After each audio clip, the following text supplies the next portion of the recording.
That's so progressive to be like, I'm Siobhan Dillon's boyfriend and not the other way around. There you are, bitch!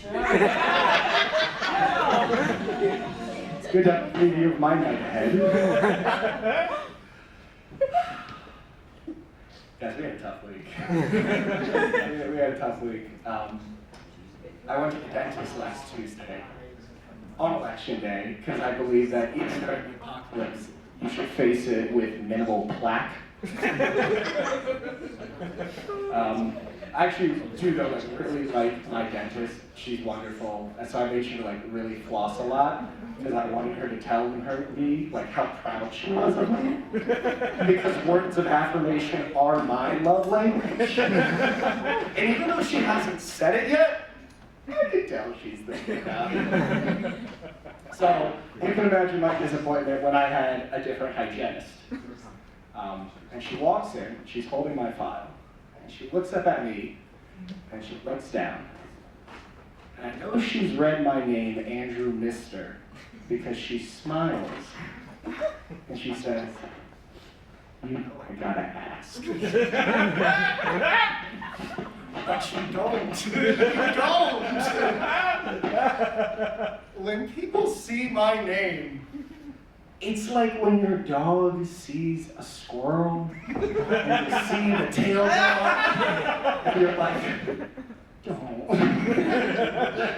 They're always gonna go for that squirrel, and they're always gonna say, are you really Mr. Mister? And I was like, I wanted to come out on my own terms, but please have my moment. So yes, I said to her I was Mr. Mister, and she's like, I knew it! she's like, I don't know if you know this, but there's a band in the 80s called Mr. Mister. I was actually 20 in the 80s. I loved Mr. Mister. She's like singing and dancing around the dentist room. And I'm like, can you just put your hands in my mouth so I can go? But yeah, people are like, The whole Mr. Mister thing. They don't like this microphone.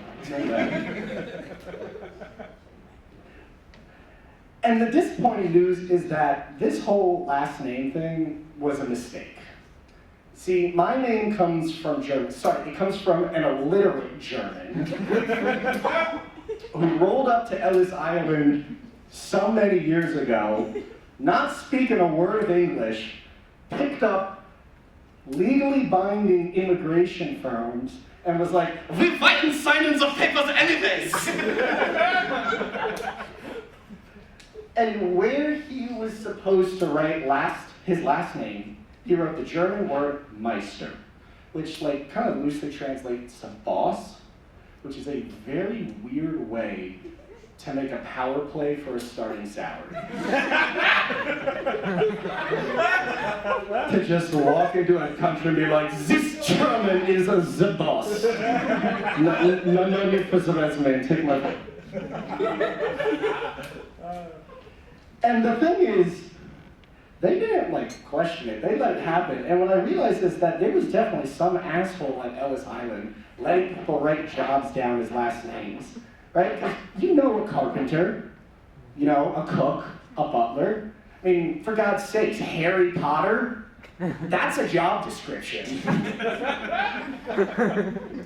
And I just wish that my ancestors had maybe been more imaginative when they came to this country. You know, something like a little better than Andrew Mister, something like, I don't know, Andrew Woman Pleaser, off the top of my head. And my name's not doing me any favors because Andrew, like, I don't know if you looked at what your name means. Andrew like means masculine. Thank you. Which means my name translates to masculine boss, which was a real swing and a miss. Yeah. So I've always kind of had a weird family. I mean, everyone has a weird family, right? Like, Everyone has that one family member who's like on an FBI watch list, right? Right? If you're not thinking of someone, I have bad news. I've got this one aunt, and she's the type of person who would watch National Treasure and be like, but is anybody Jeopardy? And so recently she came up to me and she was like, Andrew, I gotta tell you about this thing, it's crazy. My garage door, it like keeps going up and down, but like not when I like tell to, it's just like on its own going up and down, like someone's controlling it like remotely or something. And like, I don't know, like maybe like the government? And she's like, I came to you because you're an engineer and this gave me an idea that I want to pitch to you. I was like, do you think like we could use this same technology to like turn off Russian nukes? And I said, I came to the right person.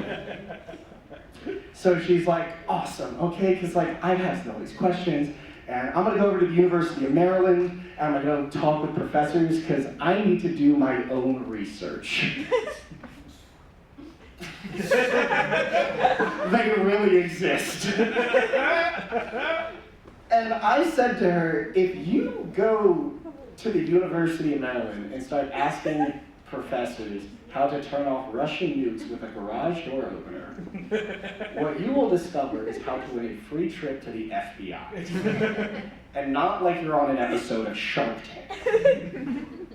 See, the device that my aunt has created in her head actually already exists. And it's what some historians would call the Cold War. And as the more she's like describing this to me, the more I'm realizing I'm a co-conspirator now. All right? And if I don't get away from this soon, I'm getting a free trip to the Pentagon. And not because I emailed my local representative for tickets, which is a real thing you could do right now. So I go to my uncle and I'm like, hey, you need to know what your wife is saying. And he's like, oh boy, I gotta tell you something. I was cleaning the den about a week ago, and under one of the couch cushions, I found the garage door opener. And I left it there because I'm doing my own research. Now that's a masculine boss. But surprisingly, this was not the closest time I ever got into trouble. Has anyone ever gotten kicked out of a liquor store? Show of hands, anyone? All right, guys, you see her, right? She's right in the back over there. I got kicked out of a liquor store when I was 22 years old. And for those doing the math at home, that's not the right age. It was a bottle on Long Island, and I'd like to take a moment here to celebrate the creativity of those names. A liquor store called Bottle Buy on Long Island. I really would have loved to have been there for the naming process of this, but they're like, hey, Tony, what should we call this island? He was like, here, let me take a look.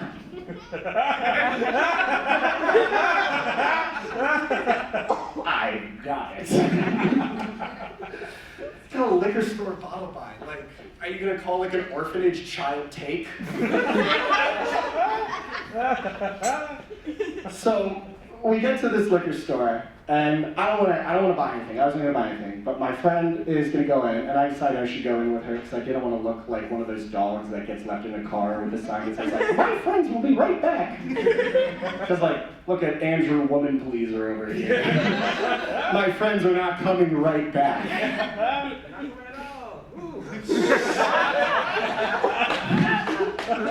That's why they call me Woman Pleaser. And when I walked in, I should have had a red flag moment that there was something wrong with this liquor store, because it didn't look like a delightful Italian grandmother's basement. You know, it wasn't one of those liquor stores that like insists on calling wine vino. This place looked like a Lowe's. I had like white walls, construction scaffolding, but instead of plasters and screws, they're trying to get you plastered and screwed. Alright, so my friend, she grabs what she wants, she goes to the checkout. And I was trying to figure out, like, should I go with her? Should I stand behind? I was like, it's probably more suspicious if I'm like 10 feet back, just kind of like.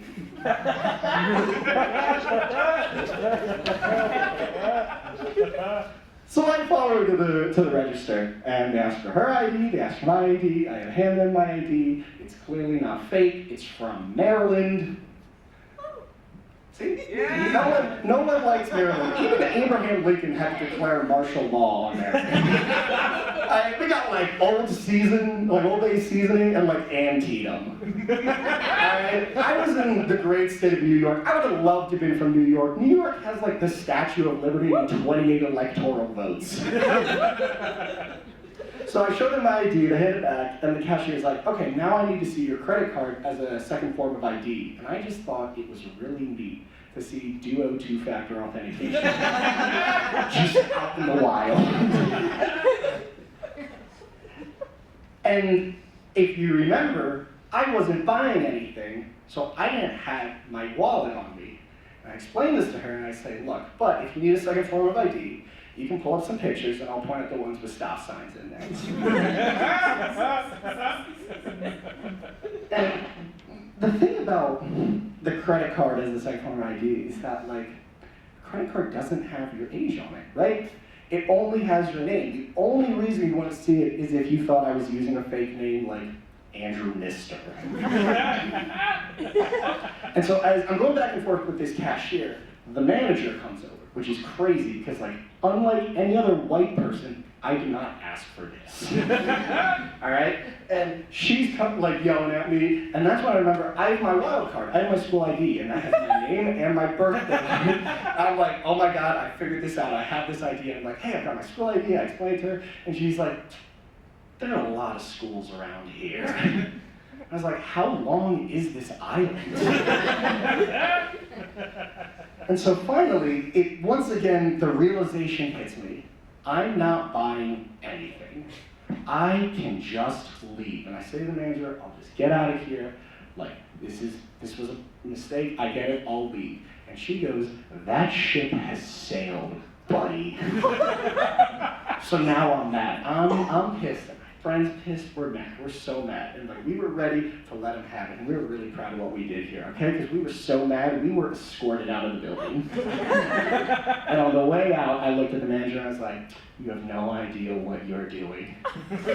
You're getting into all kinds of trouble. You might not recognize me, but I invented the Cold War. Thank you very much, Villanova.